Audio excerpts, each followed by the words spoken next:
They thought I'd just disappear quietly, like all the others before me. But when HR Director Michelle Morales slid that pathetic severance offer across her glass desk, something inside me snapped. 3 weeks' pay for 6 years of my life at Pinnacle Industries? I'd seen janitors get better deals. "Claire, this is a generous offer considering your situation," Michelle said, her perfectly manicured nails tapping against the conference table.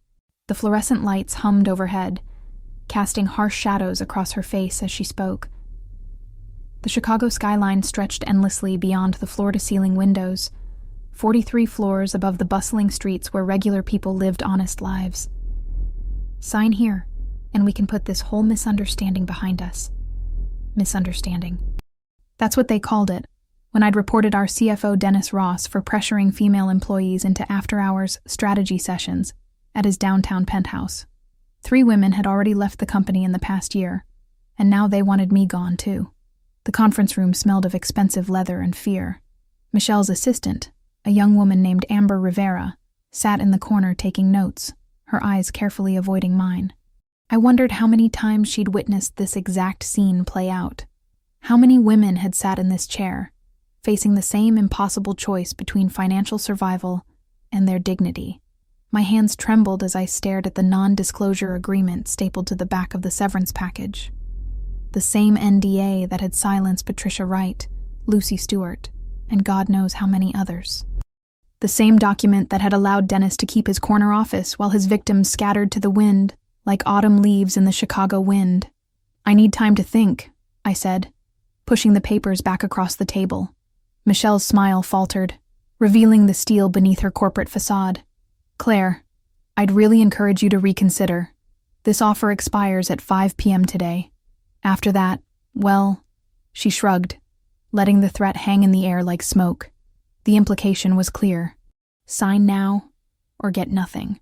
But as I walked out of that sterile conference room, past the motivational posters about integrity and respect, past the company awards for workplace excellence, I made a decision that would change everything. I wasn't going to be another name on their list of silenced voices. That night, I sat in my cramped studio apartment overlooking Lake Michigan, rain pelting against the windows like bullets. The city lights blurred through the water streaks, creating an abstract painting of my fractured life. My laptop glowed in the darkness as I began typing the email that would expose everything. If they wanted to play hardball, they'd picked the wrong woman. I thought about my 6 years at Pinnacle, the late nights, the missed dinners, the relationships that had withered under the weight of corporate ambition. I'd believed in the company's mission, trusted their promises of career advancement, convinced myself that the occasional inappropriate comment or unwanted touch was just part of climbing the ladder. But Dennis Ross had crossed a line that couldn't be uncrossed. The memory of his hand on my shoulder during that late-night meeting, his whispered suggestions about private discussions at his penthouse, the way he'd cornered me in the elevator, it all came flooding back as I stared at my reflection in the dark window. I picked up my phone and scrolled through my contacts, stopping at Patricia Wright's number. She'd been my mentor when I first started at Pinnacle, a brilliant analyst who'd shown me the ropes. She'd left so suddenly 18 months ago, claiming she'd found a better opportunity, but I'd seen the fear in her eyes during her last week, the way she jumped whenever someone entered her office, the nervous glances toward the executive floor. My finger hovered over the call button for several minutes before I finally put the phone down. Tomorrow, I would make my choice. But tonight, I needed to prepare for war. The next morning, I didn't sign the papers. Instead, I did something far more dangerous. I started digging. 6 years as a senior analyst had given me access to more than Michelle realized. While she assumed I'd be clearing out my desk, I was actually documenting everything. Email threads, meeting notes, financial records, all carefully saved to an encrypted drive hidden in my purse. "You're making a mistake, Claire," said my former colleague Justin Wilson during our coffee meeting at the Starbucks across from our office building. The autumn wind whipped through downtown Chicago as we sat by the window, watching our former coworkers hurry past in their expensive suits and designer coats. Steam rose from our cups as the morning rush hour painted the sidewalks with a river of ambition and anxiety. "They have lawyers, Claire. Really good ones," Justin continued, his voice dropping to a whisper, the kind that make problems disappear permanently. But I'd already found something those lawyers couldn't hide. Buried in our company's internal database, accessible only to senior staff, was a spreadsheet that made my blood run cold. It was labeled Departure Packages and contained the names of 17 women who'd left Pinnacle in the past 3 years. Next to each name was a severance amount, an NDA reference number, and a disturbing column marked Incident Type. Patricia Wright, $15,000, NDA 2021-033, harassment complaint, Dennis Ross. Lucy Stewart, $22,000, NDA 2022-017, hostile work environment, Dennis Ross. Margaret Thomas, $18,000, NDA 2023-5, inappropriate conduct report, Dennis Ross. The pattern was clear as Lake Michigan ice. They'd been systematically silencing women who dared to speak up, using just enough money to make them disappear quietly. And Dennis Ross's name appeared in the notes section for every single case. This is bigger than I thought, I whispered to myself, screenshots flooding my secure folder. I spent the next hour cross-referencing the names with LinkedIn profiles, news articles, anything I could find. These weren't just random departures. They were a coordinated cover-up spanning years. Women who'd once been rising stars in the company, suddenly vanishing without explanation. That afternoon, Michelle called me into her office again. This time, she wasn't alone. A man in an expensive suit sat beside her, clearly their legal counsel. His briefcase was open, revealing stacks of documents and what looked like private investigation reports. "Claire, I understand you haven't signed your severance agreement yet," she said, her voice tight with barely controlled frustration. The Chicago wind howled against the windows, and I could see storm clouds gathering over the lake. "We're prepared to increase our offer to 6 weeks' pay, but this is absolutely final." The lawyer leaned forward, his cold eyes studying me like a specimen under a microscope. "Ms. Robinson, I should mention that failure to sign this agreement will result in immediate termination without severance. You'll also forfeit your health insurance and any positive references. Furthermore, we've taken the liberty of reviewing your employment contract regarding confidentiality clauses." They were scared. I could see it in Michelle's eyes, the way she kept glancing at her computer screen. Someone had been asking questions about those departing employees, and they knew it was me. "I'll give you my answer tomorrow," I said, standing up. As I walked toward the elevator, I heard Michelle's voice behind me. "Claire, don't make this harder than it needs to be. Some doors, once closed, can never be opened again." But it was already too late for easy solutions. That evening, I made another discovery that changed everything. Hidden in Dennis Ross's assistant's email archive was a thread between him and Michelle from 6 months ago. The subject line read, "The Claire Robinson Problem." The emails detailed their strategy for handling my harassment complaint. They'd planned everything: the delayed investigation, the discrediting of my claims, even the timing of my termination to coincide with the company's quarterly earnings report when media attention would be minimal. "Recommend standard protocol," Michelle had written. "Offer minimal severance, strong NDA, and complete reference blackout if she refuses. We cannot afford another Patricia Wright situation." My hands shook as I read Dennis's reply. "Agreed. This one's more tenacious than the others. May need to get creative with the approach." I saved everything to multiple drives, printed hard copies, and stored them in different locations. If they wanted to play dirty, I'd make sure I had ammunition. That night, I made copies of everything. The departure spreadsheet, email chains showing Michelle and Dennis coordinating their damage control strategies, and financial records proving they'd been using company funds to pay hush money to harassment victims. I thought about Patricia Wright, who'd been my mentor when I first started at Pinnacle. She'd taught me to read financial statements, to spot inconsistencies in corporate reports, to always question the numbers that seemed too perfect. Now I was using those same skills to expose the company that had destroyed her career. The next morning, I walked into Michelle's office with my decision. The Chicago skyline stretched behind her, a monument to corporate power and unchecked ambition. She was on the phone when I entered, speaking in hushed tones about containing the situation. "I'm not signing," I said, placing the unsigned severance agreement on her desk. "And I'm not going quietly." Michelle's face went pale as she hung up the phone. "Claire, you're making a serious mistake. We can make things very difficult for you. Your career, your reputation, your future employment prospects, all of it can disappear with a single phone call. You mean like you made things difficult for Patricia? For Lucy? For Margaret? I watched her expression change as she realized how much I knew. I don't know what you're talking about, she said, but her voice was shaking. Her hands trembled as she reached for a glass of water on her desk. I have the spreadsheet, Michelle. All of it. 17 women, paid to disappear, while Dennis Ross kept his job and his corner office. I leaned forward, my voice steady despite the adrenaline coursing through my veins. Did you really think no one would eventually connect the dots? The legal counsel was already on his phone, whispering urgently into the receiver. Michelle's hands were trembling as she reached for her computer, probably trying to access the database to see what I'd been viewing. You don't understand the position you're putting yourself in, she said, her corporate composure cracking like ice on a warming lake. These are serious allegations against respected members of our leadership team. Dennis Ross has contributed millions to this company's success.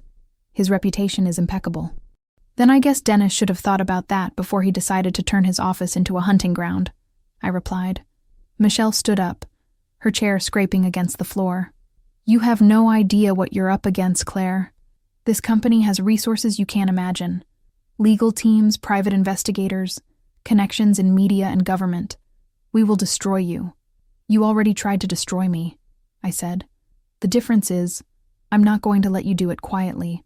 Within an hour, security was escorting me out of the building, but I'd already done what I came to do. The files were copied, the evidence was secure, and my story was about to go public. As I walked out into the crisp Chicago morning, I thought about all the women who'd been silenced before me. They'd trusted the system, trusted that their suffering would be rewarded with just enough money to make them disappear. They'd signed those NDAs believing they had no other choice. But I wasn't disappearing. I was just getting started. That afternoon, I contacted Sarah Martinez, an investigative reporter for the Chicago Tribune, who'd been covering corporate misconduct for years. Her reputation for thorough, fearless journalism was legendary in the city. I have a story for you, I said when she answered her phone, about corporate cover-ups, systematic harassment, and a company that's been silencing women for years. I'm listening, she said. The expose hit the Chicago Tribune's website at 6 a.m. on a Tuesday. Corporate cover-up: how Pinnacle Industries silenced sexual harassment victims with hush money. The reporter, Sarah Martinez, had been investigating corporate misconduct for years, and she knew exactly how to present the evidence I'd provided. The article was devastating. Sarah had interviewed 3 of the women from the spreadsheet, including Patricia Wright, who'd finally found the courage to speak publicly about her experience. The piece included copies of the internal emails, the financial records, and a detailed timeline of how Pinnacle had systematically silenced harassment victims. By noon, Pinnacle's stock had dropped 12%. By evening, Dennis Ross had been placed on administrative leave pending investigation. The company's PR department was in full crisis mode, issuing statements about taking these allegations seriously and conducting a thorough internal review. But the real victory came when Patricia Wright called me. Claire, I saw the article, she said, her voice stronger than I'd heard it in years. I never imagined someone would finally expose what they were doing. You don't have to carry this alone anymore, I told her. None of us do. The story exploded across social media. Our Pinnacle Exposed was trending on Twitter within hours. Women began sharing their own stories of corporate harassment and intimidation. The company's carefully crafted public image crumbled like a house of cards. Within a week, the Department of Labor announced an investigation into Pinnacle's employment practices. The Securities and Exchange Commission launched a probe into whether the company had properly disclosed the harassment settlements in their financial reports. 3 more women came forward with their own stories about Dennis Ross. Michelle Morales resigned to pursue other opportunities, though everyone knew she'd been forced out. The entire HR department was restructured, and the company hired an external firm to conduct a comprehensive review of their workplace policies. But the real turning point came when Lucy Stewart, one of the women from the spreadsheet, filed a lawsuit challenging the validity of her NDA. Her attorney argued that the agreement was void because it was signed under duress and used to conceal criminal activity. Within a month, 8 more women had joined the lawsuit. The legal team representing us was led by Catherine Hayes, a renowned employment attorney who specialized in sexual harassment cases. She'd been following the Pinnacle story from the beginning and reached out to offer her services. "What they did to you wasn't just wrong," Catherine told me during our first meeting. "It was illegal. They used company resources to fund a conspiracy to silence harassment victims. That's fraud, and possibly racketeering. The discovery process was brutal. Pinnacle's lawyers fought every subpoena, every document request, every deposition. But we had something they didn't: the truth, and the courage to tell it. The case took 18 months to resolve. During that time, I lived on savings and freelance consulting work. There were moments when I wondered if I'd made the right choice, especially when Pinnacle's lawyers tried to paint me as a disgruntled employee seeking revenge. But then I'd remember Patricia Wright's voice when she called to thank me, or Margaret Thomas's email about finally being able to sleep at night, or the young woman who approached me at a coffee shop to say that my story had given her the courage to report her own harassment. The financial settlement was substantial, enough to cover my legal fees, my lost wages, and provide some measure of justice for all the women who'd been silenced. But more importantly, Pinnacle had been forced to implement new harassment policies, establish an independent reporting system, and create a victims' compensation fund. Dennis Ross was quietly forced to resign and forfeited his pension. He never admitted wrongdoing, but his career in corporate America was over. Michelle Morales struggled to find new employment, her reputation tainted by her role in the cover-up. Standing in the lobby of the federal courthouse after our final hearing, I thought about that moment in Michelle's office when she'd first slid those papers across the table. They'd counted on my fear, my desperation, my willingness to take whatever scraps they offered. Instead, I'd chosen to fight. And in fighting, I'd discovered something they never expected. I wasn't the only one who'd been waiting for someone to speak up. The settlement check was nice, but the real reward was the email I received from Margaret Thomas. "Thank you for giving us our voices back." 6 months later, I started my own consulting firm, specializing in workplace harassment prevention and corporate accountability. Patricia Wright became my first partner, and Lucy Stewart joined us as our head of client relations. We called it Phoenix Advisory, because sometimes you have to burn everything down to build something better. The work isn't easy. We face skepticism, legal challenges, and corporate resistance every day. But we also see change happening. Companies are implementing better policies, employees are speaking up, and the culture of silence that protected predators like Dennis Ross is slowly cracking. Sometimes the most powerful thing you can do is refuse to stay silent. Sometimes the most dangerous person in the room is the one who has nothing left to lose. And sometimes, when a corporation tries to buy your silence, the best response is to make sure the whole world hears your story. They thought they could make me disappear. Instead, I made them accountable. And in doing so, I discovered that my voice, our voices, were far more powerful than any severance package they could offer.